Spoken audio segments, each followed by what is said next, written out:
السلام علیکم میرے پیارے لسنرز، کیسے ہیں آپ سب لوگ؟ مجھے امید ہے سب لوگ خیریت سے ہوں گے، ٹھیک ٹھاک ہوں گے۔ میں آپ لوگوں کے لیے ایک نئی کہانی لے کر حاضر ہوئی ہوں جس کا نام ہے شکاریوں کا شکاری۔ پہلے میں آپ لوگوں کے لیے خونی فیصلہ کر رہی تھی، اس کی ایک ایپیسوڈ میں نے کی تھی اپلوڈ، لیکن بہت سارے لوگوں نے مجھے یہ بتایا کامنٹ کر کے کہ یہ سٹوری آلریڈی کسی اور نام سے ایک دوسرے چینل پر اپلوڈ ہوئی ہوئی ہے، تو میں اس کی جو پہلی ایپیسوڈ ہے اس کو میں ڈیلیٹ نہیں کر رہی، تاکہ جن کو سننا ہے تو وہ کامنٹس میں جا کے پڑھیں کہ کس چینل پر وہ پڑی ہوئی ہے سٹوری اپلوڈ ہوئی ہوئی، تو آپ لوگ وہاں جا کے اس کو سن سکتے ہیں۔ اور میں ابھی آپ لوگوں کے لیے شکاریوں کا شکاری کا فرسٹ ایپیسوڈ اپلوڈ کری ہوں، لیکن یہ میں شارٹ اپلوڈ کروں گی، جیسے 10-15 منٹ کا، تاکہ اگر یہ بھی کہیں ہوا ہوا ہے، کسی اور نام سے ریکارڈ ہوا ہوا ہے، تو آپ لوگ مجھے کامنٹ کر کے بتا سکتے ہیں، اور چینل کا نام ضرور بتائے گا تاکہ میں وہاں جا کے اس کو خود سے چیک کروں، اور اگر یہ نہیں ہے کہیں پر تو پھر میں اس کو آگے کنٹینیو کرتی ہوں۔ صحیح ہے، تو ابھی ہم لوگ اسٹارٹ کرتے ہیں ایپیسوڈ 1۔ میں اپنی سرگزشت کا آغاز ایئرپورٹ کی اس شام سے کرنا چاہتا ہوں جب میں نے 10 سال کی عمر میں ہوائی جہاز سے اتر کر اس بین الاقوامی ایئرپورٹ پر پہلا قدم رکھا تھا۔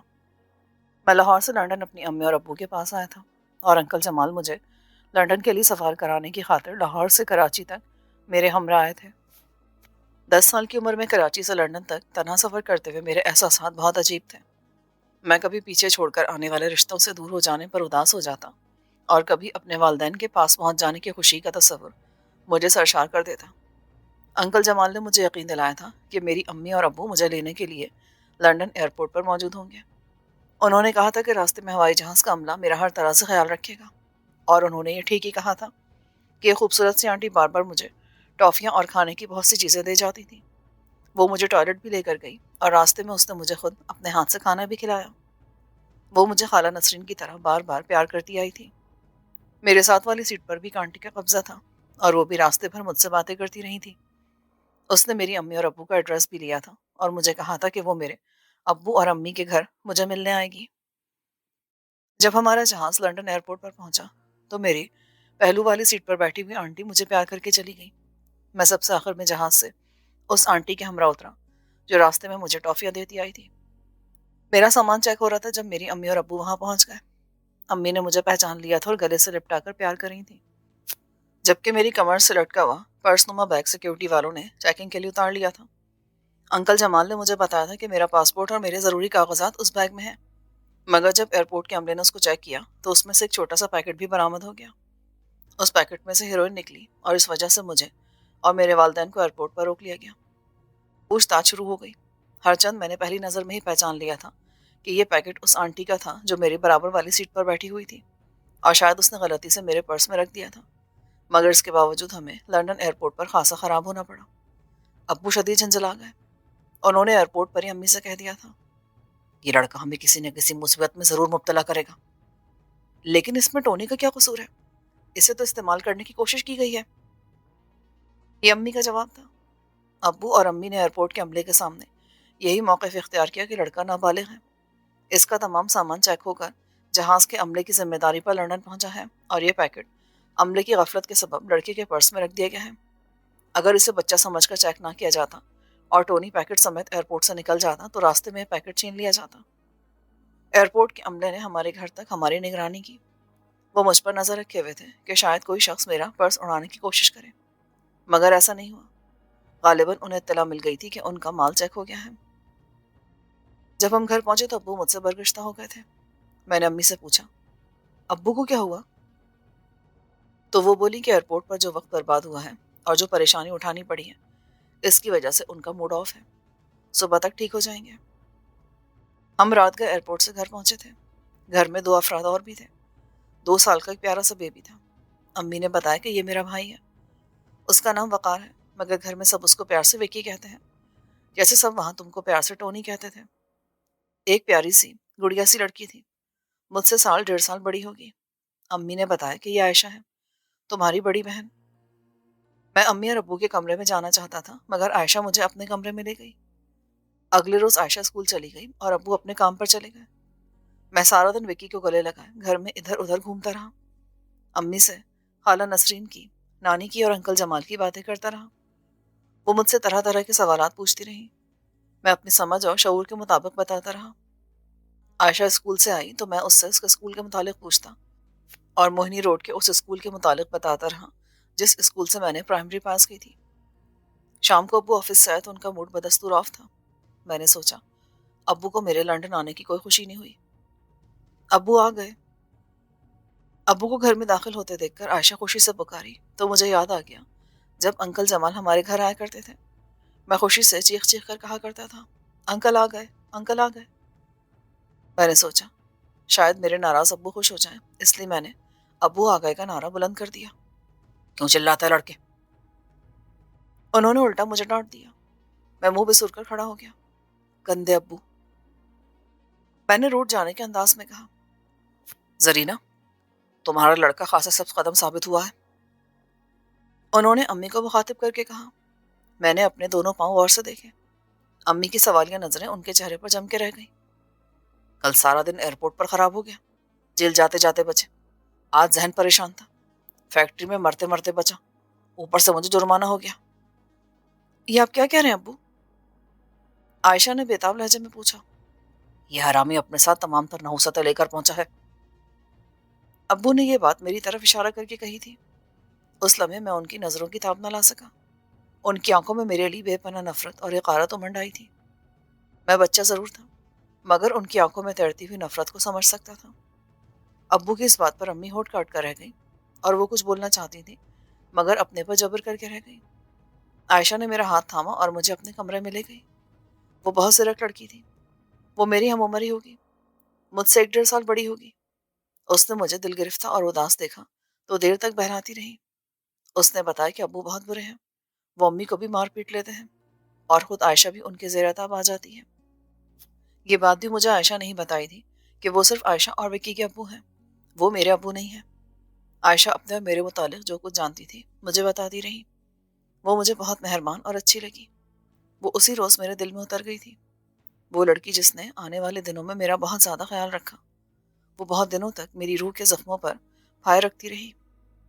آج جب میں اپنے ماضی کی طرف پلٹ کر دیکھتا ہوں، اپنے بچپن کے واقعات کو شعور کے افق پر اجاگر کرنے کی کوشش کرتا ہوں، تو بچپن کی معصومیت میں دھندلائے ہوئے لاتعداد لمحے شعور کی تیز روشنی میں آ کر نکھرنے لگتے ہیں۔ عائشہ کے ابو کی اپنی ذات کے ساتھ نفرت کا سبب سمجھ میں آتا ہے، مگر سوال یہ ہے کہ کیا واقعی انہیں میری ذات سے نفرت کرنے کا حق حاصل تھا؟ ایک تو انہوں نے 7 سال کی عمر میں مجھ سے میری ماں کو چھین لیا تھا، اور اب اگر میرے وجود کی مہک نے اسے بے قرار کیا اور وہ مجھے لندن لے آئی تو اس میں میرا کیا قصور تھا؟ مجھے تو بچپن سے یہ بتایا جاتا رہا تھا کہ میرے ابو ولایت گئے ہوئے ہیں۔ میری امی تو مجھے 7 سال کا چھوڑ کر آ گئی تھی۔ میں تو اس عمر سے بہت پہلے کا اپنے ابو کے پاس ولایت میں پہنچنے کا ارمان لیے بیٹھا تھا۔ میں لندن پہنچا تو عائشہ کے ابو نے ابتدائی 3 ماہ کے اندر ہی مجھے میری حقیقت کا احساس دلا دیا۔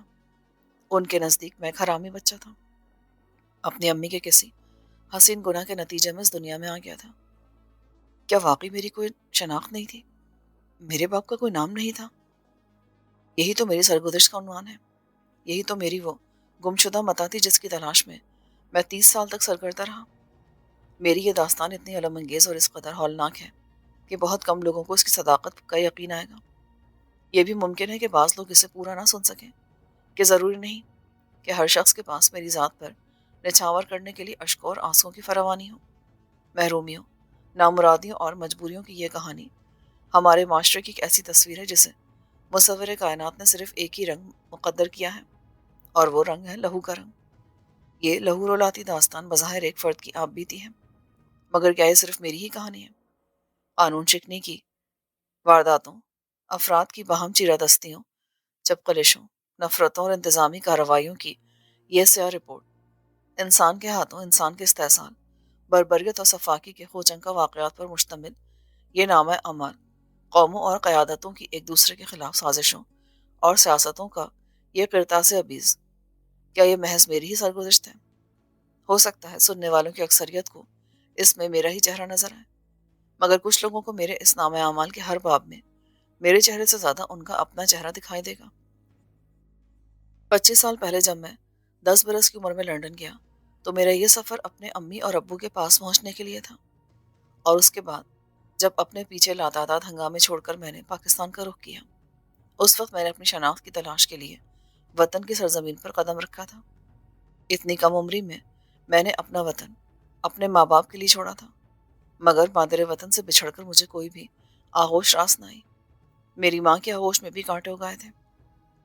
میرا بچپن موہنی روڈ لاہور کے ایک مکان میں گزرا۔ میں اپنی امی، اپنی نانی اور خالہ نسرین کے ساتھ موہنی روڈ کے ایک مکان میں رہتا تھا۔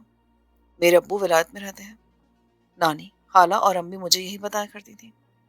انکل جمال ان دنوں اکثر ہمارے گھر آتے رہتے تھے۔ وہ اونچے لمبے، گورے چٹے جوان تھے۔ میری امی کے ہم عمر تو ضرور ہوں گے، اور ان کا پورا نام عارف جمال تھا۔ وہ خوبصورت کار میں ہمارے گھر آیا کرتے تھے۔ ہفتے میں ایک سے زیادہ مرتبہ نہیں آتے تھے۔ وہ جب بھی ہمارے گھر آتے، میرے لیے بے شمار کھلونے، ٹافیاں اور کپڑے لایا کرتے۔ وہ ہمارے گھر کیوں آتے تھے؟ آج سوچتا ہوں تو بچپن کے یہ معصوم لمحے کرب کے کانٹے بن کر میرے احساس کی رگ رگ میں اترتے چلے جاتے ہیں۔ انکل جمال جتنا وقت ہمارے گھر میں رہتے، امی اور وہ کمرے میں گھسے رہتے۔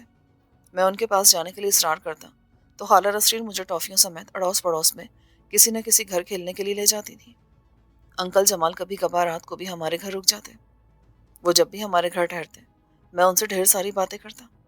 انہیں بتاتا کہ میرے ابو لندن میں رہتے ہیں، جب آئیں گے میرے لیے ہوا میں اڑنے والا ہوائی جہاز لائیں گے، ٹھا کرنے والا ایک پستول لائیں گے، ٹافیاں لائیں گے، نئے کپڑے لائیں گے۔ میں انہیں بتاتا کہ میں اپنا جہاز کیسے اڑاؤں گا۔ کہتا کہ میں انہیں بھی اپنے ساتھ اپنے جہاز میں بٹھاؤں گا، امی کو بھی، خالہ کو بھی اور نانی کو بھی۔ میں سب کو لندن لے جاؤں گا۔ میری ان معصوم باتوں پر گھر کے سبھی افراد قہقہے لگا کر ہنستے۔ انکل میری پیٹھ پر تھپکی دیتے اور اپنی کار میں بٹھا کر چڑیا گھر لے جانے کا وعدہ کر لیتے، اور پھر مجھے نیند آ جاتی۔ انکل جمال جب بھی شبپاشی کے لیے ہمارے گھر ٹھہرتے تھے، نہ جانے اس رات مجھے بہت جلدی نیند کیوں آ جاتی تھی۔ اگلے روز جب میری آنکھ کھلتی تو انکل جا چکے ہوتے۔ انکل جمال کون تھے ہمارے؟ میری امی کے ساتھ ان کا کیا رشتہ تھا؟ یہ سوال بہت بعد میں میرے ذہن میں ابھرا تھا۔ یہ انکل جمال ہی تھے جن کی وساطت سے میرے سوتیلے باپ کے ساتھ میری امی کا رشتہ طے پایا تھا، اور وہ ٹیلی فون پر نکاح ہو جانے کے بعد مجھے نانی اور خالہ کے پاس چھوڑ کر چلی گئی تھی۔ میرے سوتیلے باپ کا نام الطاف عالم تھا۔ الطاف عالم قیام پاکستان کے وقت سے بیوی بچوں سمیت لندن میں رہائش پذیر تھے۔ ان کی بیوی 8 سال کی بچی کو چھوڑ کر اللہ کو پیاری ہو گئی تو انہوں نے پاکستان میں دوسری شادی کا پروگرام بنایا۔ انکل جمال کے ساتھ ان کی دوستی تھی۔ وہ اپنی 8 سالہ بیٹی کو لندن میں چھوڑ کر پاکستان میں شادی کرانے کے لیے آنا چاہتے تھے۔ انکل نے انہیں میری امی کی تصویر بھیج دی۔ تصویر کے ساتھ خط لکھا: زرینہ ایک خوبصورت کنواری لڑکی جس کی عمر بمشکل 18-19 سال ہوگی۔ الطاف عالم نے فی الفور رشتہ قبول کر لیا۔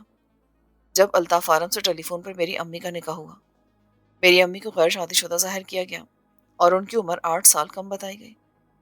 الطاف عالم سے شادی کے وقت میری امی کم و بیش 26 سال کی تھی۔ 9 ماہ تک میں ماں کے پیٹ میں رہا تھا اور 7 سال میری عمر تھی۔ یہی سال تھے جو انکل جمال نے میری امی کی عمر میں سے حرف غلط کی طرح نکال دیے تھے۔ امی لندن چلی گئیں تو مجھے خالہ اور نانی نے اپنے پاس رکھا۔ وہ کہا کرتی تھی میری امی لندن میں میرے ابو کے پاس گئی ہیں، اور جب میں بڑا ہو جاؤں گا تو وہ مجھے اپنے پاس بلا لیں گی۔ میرا جی چاہتا ہے کہ میں ایک دم سے بڑا ہو جاؤں۔ میں اکثر کسی اونچی جگہ پر کھڑا ہو کر ایڑیوں اوپر اٹھا لیتا اور نانی اور خالہ کو اپنی طرف متوجہ کر کے کہتا: دیکھو نانی، دیکھو خالہ، اب میں بڑا ہو گیا ہوں، انکل جمال سے بھی بڑا، اپنے ابو سے بھی بڑا۔ اب میری امی کو خط لکھ دو کہ وہ مجھے لندن بلا لیں۔ 3 سال تک میری امی نے میرے وجود کی مہک کو، جو ماں ہونے کے ناطے اس کے بدن میں رچی بسی ہوئی تھی، کسی طرح الطاف عالم سے خفیہ رکھا، اور پھر میری شخصیت کا الطاف عالم کو کیا کہہ کر انکشاف کرایا۔ یہ اپنی جگہ ایک الگ کہانی ہے۔ میں کوشش کروں گا کہ اس کہانی کو بھی اپنی سرگزشت کا حصہ بنا سکوں۔ یہ لندن کا فسانہ ہے، اور یہ وہ شہر ہے جس میں عورت ہر شب کے آغاز میں ایک نئے مرد کو یہ یقین دلانے میں مصروف ہوتی ہے کہ اس کی باہوں میں آنے والا وہ پہلا مرد ہے۔ میری امی نے تو صرف ایک الطاف عالم کو یہ باور کرانا تھا کہ وہ پاکستان سے 18 سال کی عمر میں کنواری آئی ہیں۔ امی کے لندن چلے جانے کے بعد بھی انکل جمال میرے لیے بدستور ٹافیاں، کپڑے اور کھلونے لاتے رہے۔ اب وہ جب بھی ہمارے گھر آتے، نانی مجھے ساتھ لے کر بازار سے سودا صرف لینے چل پڑتی، یا مجھے سلام کرانے داتا دربار لے جاتی۔ انکل کا ہمارے گھر آنے اور رات ہمارے گھر ٹھہرنے کا معمول اب بھی وہی تھا۔ میں، خالہ اور نانی ایک ہی کمرے میں سوتے تھے، مگر جب انکل ہمارے یہاں رات ٹھہرتے، اس رات مجھے اور نانی کو الگ سونا پڑتا۔ میری امی نے 4 سال کی عمر میں مجھے اسکول بھیجنا شروع کر دیا تھا۔ جب میں 10 سال کی عمر میں لندن روانہ ہوا تو میں نے 5ویں کلاس پاس کر لی تھی۔ 40 لڑکوں کی کلاس میں میری چوتھی پوزیشن تھی۔ لندن پہنچ کر جب مجھے ابو نہیں ملے اور گردش دورہ نے میرے رشتوں کے چہروں پر جمی ہوئی دھند پگھلا کر صاف کر دی تو مجھے معلوم ہوا نانی میری نانی نہیں تھی اور نسرین میری خالہ نہیں تھی۔ موہنی روڈ والا وہ مکان جس میں میرا بچپن گزرا، انکل جمال نے میری پیدائش سے پہلے میری امی کے لیے خریدا تھا۔ نانی اور خالہ کون تھی؟ میری امی کا انکل جمال سے کیا رشتہ تھا؟ یہ سوال لندن میں اس وقت میرے ذہن میں ابھرے تھے جب الطاف عالم نے مجھے حرامی بچہ ہونے کی گالی دی تھی، اور اس کی باتوں نے میرے ماضی کے کئی ایک دھندلے واقعات کو میرے سامنے واضح طور پر لا کھڑا کیا۔ امی نے میرا نام توقیر رکھا تھا، پتہ نہیں انہوں نے کیا سوچ کر ہی میرا نام رکھا۔ موہنی روڈ لاہور والے گھر میں مجھے سب ٹونی کہہ کر پکارتے تھے۔ میں نے لندن ایئرپورٹ پر پہلا قدم رکھا تو امی نے مجھے پیار کے اسی نام سے پکارا تھا۔ پھر لندن میں سبھی مجھے اسی نام سے پکارنے لگے تھے۔ امی اور عائشہ مجھے جب ٹونی کہہ کر پکارتی تو ان کے لہجوں کی مٹھاس میری سماعت میں رس گھل جاتی۔ یہی نام جب الطاف عالم کی زبان سے نکلتا تو اس میں کتوں کسی فرفراہٹ محسوس ہوتی تھی۔ میں جب بھی الطاف عالم کی نفرت کا شکار ہوتا مجھے اپنا موہنی روڈ والا گھر بہت یاد آتا۔ وہ سب لوگ بھی مجھے ٹونی کہہ کر ہی پکارتے تھے، مگر ان میں سے کسی کے لہجے میں خڑخڑاہٹ نہیں تھی۔ وہ سب لوگ مجھ سے محبت کرتے تھے۔ میں نے ان لوگوں کو اپنی امی اور اپنے ابو کی تلاش میں چھوڑا تھا، مگر الطاف عالم کے گھر میں اپنی شناخت بھی میں کھو بیٹھا۔ خالہ نسرین، نانی اور انکل جمال مجھے لندن میں بار بار یاد آئے، اور پھر وہ وقت بھی آیا کہ یہ سب نام میرے لیے گالی بن گئے۔ پتہ نہیں میری امی نے الطاف عالم کو ان سب کے بارے میں کیا بتایا تھا، مگر اس نے اپنی فقرے بازی اور چپتی ہوئی باتوں سے میرے دل سے وہ احترام مٹا دیا جو میرے دل میں ان ناموں کے لیے بچپن سے موجود تھا۔ اگر الطاف عالم نے مجھے بیٹا سمجھ کر گلے سے لگایا ہوتا، قدم قدم پر وہ مجھے میری محرومیوں کا احساس نہ کراتا، تو شاید آج میں یہ کہانی نہ لکھ رہا ہوتا۔ یہ الطاف عالم ہی تھا، میرا سوتیلا باپ، جس نے مجھے اس راستے پر ڈالا جس پر چل کر میں نے اس لہو رنگ داستان کا آخری باب خود اپنی تلاش کی صورت میں رقم کیا۔ اپنی کھوئی ہوئی شناخت کو تلاش کرنا بہت جان جوکھوں کا کام ہے، اور ایسے کام قانون کو ہاتھ میں لیے بغیر نہیں ہوتے۔